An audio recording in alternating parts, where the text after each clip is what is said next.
Olá, muito boa noite para você. Já estamos no ar com o nosso Terra Viva, DBO na TV, desta quinta-feira. Hoje é dia 3 de fevereiro de 2022. E como é de praxe, a gente já começa então o programa de hoje com a entrevista do dia, que hoje é sobre manejo nutricional para reduzir os impactos das altas temperaturas na rentabilidade de vacas leiteiras. Se quando a gente transita em altas temperaturas durante o verão brasileiro, sem a utilização de recursos como o ar-condicionado ou o ventilador, a gente costuma ficar preguiçoso ou até mesmo estressado, com os animais não é diferente. No rebanho de vacas leiteiras, por exemplo, o calor pode causar estresse e impactar diretamente na produção e reprodução das vacas, gerando a redução dos sinais de cio. Por isso é muito importante a gente ficar de olho, então, no manejo, em altas temperaturas. A reprodução é uma fase delicada que precisa que todas as funções fisiológicas estejam funcionando bem. Sobre esse assunto, eu converso agora, então, via internet com o médico veterinário Bruno Pascoal, que fala direto de Inhumas, ali no interior de Goiás. Boa noite, Bruno. Obrigada em aceitar aí o nosso convite em falar com a gente aqui no canal Terra Viva. Seja muito bem-vindo ao nosso programa. Boa noite, eu que agradeço o convite sempre. Antes da gente falar então, sobre manejo, explica pra gente aí quais os prejuízos que esse estresse térmico podem causar em vacas leiteiras.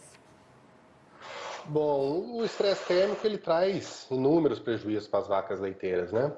Se a gente for citar, a gente pode citar, por exemplo, a diminuição da imunidade, então a gente deixa esses animais sempre mais suscetíveis às doenças. A queda do score corporal, que é provocado pela diminuição do consumo de matéria seca, né? A redução da fertilidade, como você estava comentando, e a queda dos índices reprodutivos desses animais. E a diminuição drástica na produtividade desses animais, né? Hoje a gente tem animais muito mais produtivos e muito mais sensíveis a esses fatores do que a gente tinha antigamente. Então a gente tem que ficar muito de olho mesmo, Que tipo de detalhes o pecuarista tem que ficar atento para perceber que a vaca pode estar passando aí por um estresse térmico? Bom, nós vivemos em um país tropical, então a gente convive com altas temperaturas praticamente todos os dias do ano. Os bovinos, eles não possuem glândulas sudoríparas. Então, naturalmente, a forma que eles têm de trocar a temperatura com o meio é através da respiração. Então, é muito comum observar vacas que estão em estresse térmico com a respiração ofegante, batendo, né, como a gente costuma falar aqui. Elas também ficam mais tempo em pé, consegue observar que elas estão realmente desconfortáveis. E quando o calor é ainda maior, a gente consegue ver elas, às vezes, com a língua para fora, babando. São os principais sinais que ela mostra pra gente. Parecido com a gente, Também aqui, que a gente Ah, fica sim. suando. Qual que seria, Bruno, a temperatura ideal para o conforto térmico das vacas de leite? A literatura ela coloca uma faixa ótima de temperatura entre -5 e 22 graus. Né? Então, assim, para a gente aqui no Brasil, às vezes é difícil imaginar essas temperaturas. Então, é muito importante para o produtor, super importante ele entender principalmente o limite máximo dessa temperatura. Né? Porque antes que esse animal entre nesse estresse calórico, nesse estresse térmico, ele tome as providências que precisam ser tomadas, tanto de nutrição quanto de manejo, e evitar todos aqueles problemas que a gente já tinha comentado. Qual seria uma prevenção, para evitar os problemas? Depois que eles chegaram, aí também não adianta muito, O importante é prevenir?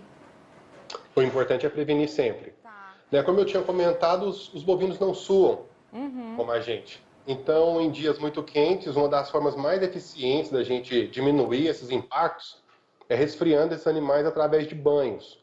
Né? Os animais recebem aspersão de água por um determinado tempo, isso aí vai ser discutido dentro da própria fazenda, e depois ventilação forçada. Então vai fazer quase que o efeito de um radiador, se a gente fosse pensar e fazer uma analogia com o carro. Então a água entra em contato com a pele, depois o vento vem e tenta resfriar esses animais. Esse seria o manejo adequado, né, para esse tipo de ocasião. Além dessas ferramentas aí de manejo, é verdade que algumas mudanças nutricionais também ajudam a gerar um maior conforto aí para esses animais? Sim, aquele manejo que nós estávamos falando do banho, ele é um manejo preventivo, vamos falar assim, de manutenção.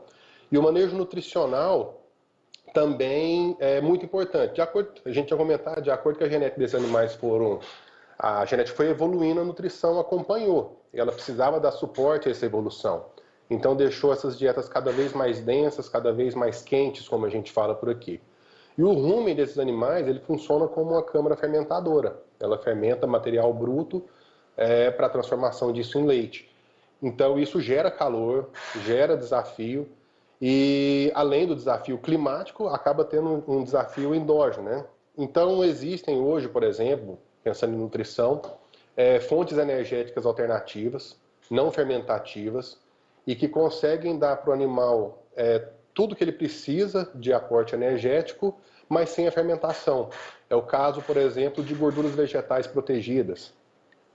Certo. E existem alguns programas aí, Bruno, também, alguns programas nutricionais para auxiliar o produtor nesses casos aí de altas temperaturas. O que você, como médico veterinário, indicaria? Programas nutricionais existem, são muito importantes, mas vamos falar assim, mais importante ainda é que esses programas nutricionais eles sejam aliados a manejo, a reconhecimento dos sinais que os próprios animais oferecem. Hoje, por exemplo, a gente segue um modelo gerencial onde o programa nutricional ele é super importante, ele dá para nós os combustíveis para a gente produzir, mas é super importante com que ele venha sempre aliado à manutenção de saúde, a manejo de conforto e tudo isso que a gente tinha comentado. Agora, falando em nutrição de maneira geral, tá? A alimentação e os cuidados são os mesmos com a vaca estando em lactação ou não?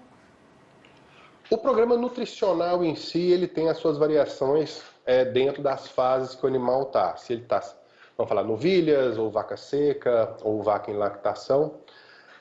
Mas pensando em estresse calórico, que é o que a gente tem falado, hoje a gente já tem visto que é muito importante também trabalhar em cima de conforto e diminuição de estresse calórico, tanto nos animais em lactação, né, que são, vamos falar assim, os da nossa frente de trabalho, mas também em animais em vaca seca, em novilhas, em animais em pré-parto. Animais em pré-parto, inclusive, é uma das fases vamos falar, de 28 dias, 21 a 28 dias de pré-parto.